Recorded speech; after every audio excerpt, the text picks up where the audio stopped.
J'ai compris votre question, mais je crois que tout est question de changement de comportement. Et nous avons beaucoup travaillé sur ce changement de comportement. Voilà, c'est ce que je voulais, que vous amenez aux femmes à changer de comportement. Comme je vous l'ai dit tout à l'heure, cet exemple de cette femme qui n'a jamais été à l'école, qui a eu accès à la terre, qui a fait quand même la culture du riz, qui a pu vendre et économiser 10 millions pour envoyer son fils aller étudier au Canada, je crois qu'il y a un changement de comportement très important. Parce qu'avant, avec les ndélés, avec les fêtes, etc., les femmes investissaient parce qu'il y a le matu-vu qui est très sénégalais. Et aujourd'hui, non seulement les femmes appuient au niveau de la famille, il y a les factures d'eau, il y a les factures d'électricité, il y a les charges, etc. Il y a l'éducation des enfants, il y a la santé de la mère, du mari, des enfants, etc. Donc de plus en plus, je peux même dire que l'autonomisation des femmes participera à renforcer la cohésion du couple, la cohésion de la famille. Parce que quand une femme est autonome, quand une femme parvient quand même à avoir des revenus, à ne pas tendre la main au mari, parvient même à combler certains déficits au niveau des finances de la famille, je peux dire que, et je peux l'affirmer, que par rapport au recueil de récits de vie que nous avons tous les jours avec les femmes, que ça participe quand même à la cohésion sociale au niveau de la famille. Ok, donc je voulais encore vous poser une question pour vous dire que pensez-vous de cette idée qui est avancée par la parité entre les hommes et les femmes, démontrer que donc c'est une crise, démontrer que c'est une crise de valeur.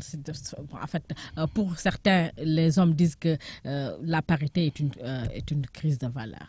Non, moi je ne partage pas du tout cette idée-là, d'autant plus que le monde est fait d'hommes et de femmes.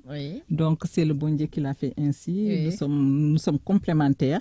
Nous sommes complémentaires. Comme nous sommes complémentaires dans les maisons, dans les foyers, dans la famille, il faudrait qu'on soit complémentaires dans les assemblées nationales, dans les communautés locales, là où on prend les décisions, pour que quand même, dans le cadre de la budgétisation sensible au genre, qu'on puisse quand même vraiment capaciter les femmes et qu'elles puissent se compléter. Et aujourd'hui, je pense que la majeure partie des élus hommes, la majeure partie des élus femmes pensent que c'est une très bonne chose d'être ensemble, de se compléter, parce que la société est ainsi faite, le monde est ainsi fait.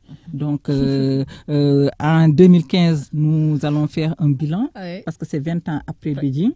Donc, et cette journée qui parle d'autonomisation, je pense que même les thèmes, si on voit progressivement avec les années, les thèmes sont en train quand même de montrer qu'il y a une avancée significative au niveau quand même de la capacitation, du renforcement, du plaidoyer, du lobbying à l'égard des femmes, et que de plus en plus, si je vois aujourd'hui ces femmes rurales que nous venons de quitter aujourd'hui, qui parlent de ne plus gaspiller, d'accéder davantage à la terre, qui interpellent les maires, qui interpellent les présidents des communautés rurales pour plus d'accès à la terre, qui demandent des moissonneuses batteuses, qui demandent quand même d'avoir des voix au niveau quand même des collectivités locales. Moi, je dis que quand même, si on regarde 20 ans ou 30 ans en arrière, on a des raisons quand même d'être satisfait, mais encore, il y a beaucoup de choses à faire. Il y a encore du travail à faire. Il ne faut jamais laisser au niveau des petites filles à l'école, parce que si je prends l'exemple aussi des écoles que nous avons clôturées au niveau des MCA, parce que certaines écoles qui se trouvent au niveau des routes que nous aménageons, nous clôturons les écoles pour sécuriser quand même les enfants, et nous mettons des toilettes. Et dans les toilettes, il y a une partie réservée aux filles et réservée aux garçons. Car comme vous le savez aussi, il y a un abandon massif des filles quand elles arrivent à la puberté. S'il n'y a pas de toilettes dans les écoles, les filles, des fois, avec la pudeur, avec les changements dans leur corps qui arrivent, donc c'est très, très difficile pour ces filles-là de rester dans une école où il n'y a pas de toilettes. De plus en plus, on en tient compte et on vient en appui à la politique de l'éducation du gouvernement sénégalais. Donc, toutes les écoles qui ont été clôturées, qui ont été appuyées au niveau du MCA, il y a eu des toilettes pour les filles et des toilettes pour les garçons. Madame, nous sommes au terme de l'émission. Donc, quels sont les... en fait, quel appel lancez-vous? Et pour vous dire aussi, est-ce qu'on doit applaudir à demain pour le programme de MCE? Voilà, donc... Oui, je peux dire que les objectifs qui ont été assignés à ce grand projet ont été pleinement atteints. Mais comme j'ai dit, toute œuvre humaine est à parfaire et on ne peut pas dire qu'on a atteint à 100%.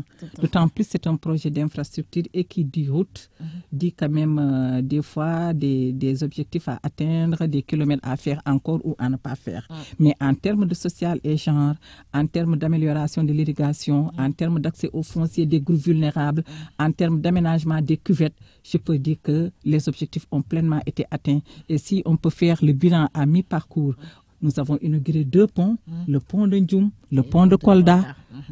Nous avons inauguré la cuvette de Ngalenka. La RN2 est terminée entre Richard-Toll et Ndjoum. Le lot 2 sera terminé. Inch'Allah, au niveau de la région sud, le lot 3 aussi est en train d'être terminé. Donc, il y a quelques kilomètres qui restent. On ne sait pas si le lot 1 sera terminé. Mais toujours est-il que ce qui ne peut pas être terminé sera légué à l'État, à la Géroude, à la Sahel et ils vont continuer le processus. Donc, tous les garde-fous ont été pris. Toutes les discussions sont en cours pour faire en sorte que le programme continue. Non, le programme s'arrête. Le programme s'arrête et un bilan sera fait, des évaluations seront faites et s'arrête le 23 septembre. Il n'y a pas quand même aucun espoir de le prolonger.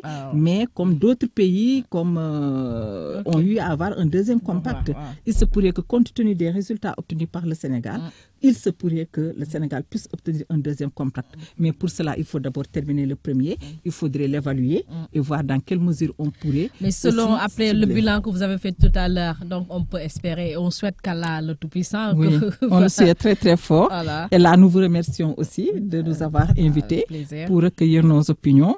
Et... Voilà, donc... longue vie à la RTS. Merci beaucoup, Madame Sarr. Donc, ça a été un plaisir aussi de la recevoir. Vous avez compris, elle a très bien expliqué, en fait... son rôle, ce qu'elle a fait, comment dirais-je, ce qu'on lui a demandé de faire et elle l'a fait bien. Merci, Madame. Merci, Madame Dion. Au plaisir. Merci beaucoup. Allez.